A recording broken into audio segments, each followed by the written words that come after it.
Today on the Stay at Home Chef, I'm showing you how to make apple cider glazed chicken thighs. These thighs are easy to throw together and the glaze is so delicious, you'll be licking your plate clean. Preheat your oven to 425 degrees Fahrenheit and line a 13 by 18 inch baking sheet with foil or parchment paper. Then we're gonna place 3 pounds of chicken thighs onto that prepared baking sheet, which is about 8 thighs. It always helps if you have good, big, chunker sized thighs for this. We're gonna start the thighs off super simple by mixing 2 tablespoons of Dijon mustard with 1 tablespoon of apple cider vinegar, 2 teaspoons of salt, and then 1 teaspoon each of black pepper and paprika. Mix this together into a nice little paste here, and we're gonna brush this onto the thighs to coat. We're gonna season first and glaze later, so take these and we're gonna bake them in the 425 degree oven for 30 minutes.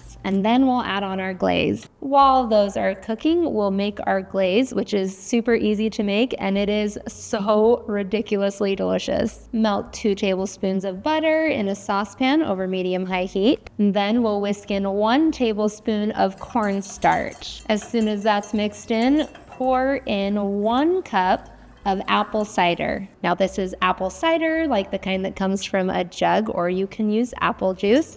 Not apple cider vinegar, 2 different things, don't confuse the two. We will also add in 1 tablespoon of apple cider vinegar, along with 1 tablespoon of Dijon mustard and 1 tablespoon of brown sugar.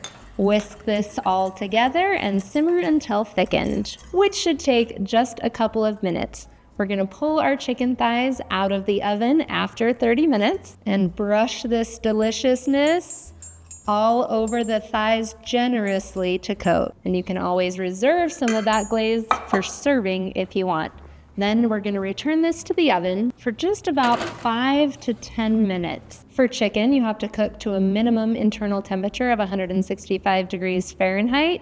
But with dark meat like chicken thighs, you really wanna aim for more like 172 to 175. So 5 to 10 minutes, and then these will be ready to eat. Time to give it a taste. I was not kidding. I am totally gonna be licking the plate clean.